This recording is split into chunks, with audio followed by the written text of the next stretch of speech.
ଭାଇ ମୟଙ୍କର ଜୀବନ ଯାଇନି, ତାର ଜୀବନ ତାଠୁ ଛଡ଼େଇ ନିଆଯାଇଛି। ହତ୍ୟା ହେଇଛି, ସମସ୍ତଙ୍କ ସାମ୍ନାରେ ମର୍ଡ଼ର ହେଇଛି। ଲୁଚିକି ତାର ମର୍ଡ଼ର କରାଯାଇ ନାହିଁ। ପବ୍ଲିକ୍ ମାନଙ୍କ ଆଗରେ ଯେଉଁଠି 50-60 ଲୋକ ଥିଲେ ସମସ୍ତଙ୍କ ଆଖି ଆଗରେ ତାର ମର୍ଡ଼ର ହେଇଛି। ମାନେ ଯିଏ ମର୍ଡ଼ର କରିଛି ତାର ସାହସିକତାକୁ ଆପଣ ଦେଖନ୍ତୁ, ତା ମନରେ ଭୟ ନାହିଁ।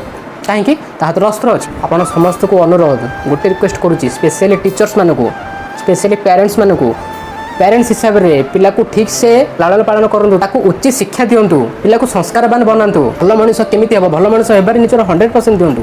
ସମସ୍ତ ଟିଚରଙ୍କୁ କହିବି, ଯେଉଁମାନେ ବି ଆପଣ ପିଲାଙ୍କୁ ପାଠ ପଢ଼ୁଛନ୍ତି, କେବଳ ପାଠ ପଢ଼ାରେ ଅଟକି ଯାଆନ୍ତୁ ନାହିଁ। ସୋସାଇଟିରେ ଏସବୁ ଯାହା ବି ହେଉଛି ସେସବୁ ବି ପିଲାମାନଙ୍କୁ ଅବଗତ କରାନ୍ତୁ। ଏମିତି କାହିଁକି ହେଉଛି ସେ ବିଷୟରେ ବୁଝାନ୍ତୁ। ଆପଣ ଦେଶର ନାଗରିକ ଗଢ଼ୁଛନ୍ତି, ଆପଣ ଦେଶର ଭବିଷ୍ୟତ ଗଢ଼ୁଛନ୍ତି। ତେଣୁକରି ଆପଣଙ୍କର ମଧ୍ୟ ଦାୟିତ୍ୱ, କେବଳ ଶିକ୍ଷକର ଦାୟିତ୍ୱ ନୁହେଁ, ବାପା ମାଙ୍କର ଦାୟିତ୍ୱ ମଧ୍ୟ ଆପଣଙ୍କର। ଆପଣ ମଧ୍ୟ ବାପା ମା ହେଇକି ଶିକ୍ଷକ ହିସାବରେ ଯେଉଁଟା ବାପା ମା ଶିଖାଇ ନ ପାରନ୍ତି ଆପଣ ବି ଶିଖାଇ ପାରିବେ। ନା କି ଆପଣ ଖାଲି ଏହା ଭାବିବେ ଯେ ମୁଁ ତ ଟିଚର, ମୋର କାମ ହେଲା ପାଠ ପଢ଼ାଇବା, ବହିରେ ଯାହା ଲେଖା ହେଇକି ପଢ଼େଇଦେବି, ସରିଲା, ଘରକୁ ଚା, ଛୁଟି ହେଇଗଲା, ସ୍କୁଲ ଛୁଟି, ଟ୍ୟୁସନ୍ ଛୁଟି। ନାଇଁ, ସମାଜରେ କେମିତି ଭଲ ମଣିଷ ହେବ, କେମିତି ସମସ୍ତେ ଭଲ କହିବେ, କେମିତି ଏକ ଆଦର୍ଶ ମଣିଷ ହେବ, ଦେଶ ପାଇଁ ଭଲ କାମ କରିବ।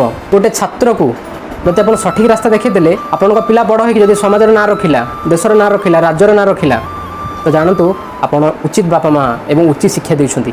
କିନ୍ତୁ ଯଦି ଆପଣଙ୍କ ପିଲା ଭୁଲ ବାଟରେ ଚାଲିଗଲା, ଆପଣ ତାକୁ ଅଟକାଇ ପାରିଲେ ନାହିଁ, କୁଳାଙ୍ଗର ହେଇଗଲା, ଖରାପ ସଂଗତି କଲା, ଦେଶ ନାଁ ବଦନାମ କଲା, ସମାଜ ନାଁ ବଦନାମ କଲା, ନିଜ ନାଁ ବଦନାମ କଲା, ଆପଣଙ୍କ ନାଁ ମଧ୍ୟ ପରିବାର ନାଁ ମଧ୍ୟ ବଦନାମ କଲା, ତ ଜାଣନ୍ତୁ ଆପଣ କେଉଁଠି ନା କେଉଁଠି ଭୁଲ କରିଛନ୍ତି।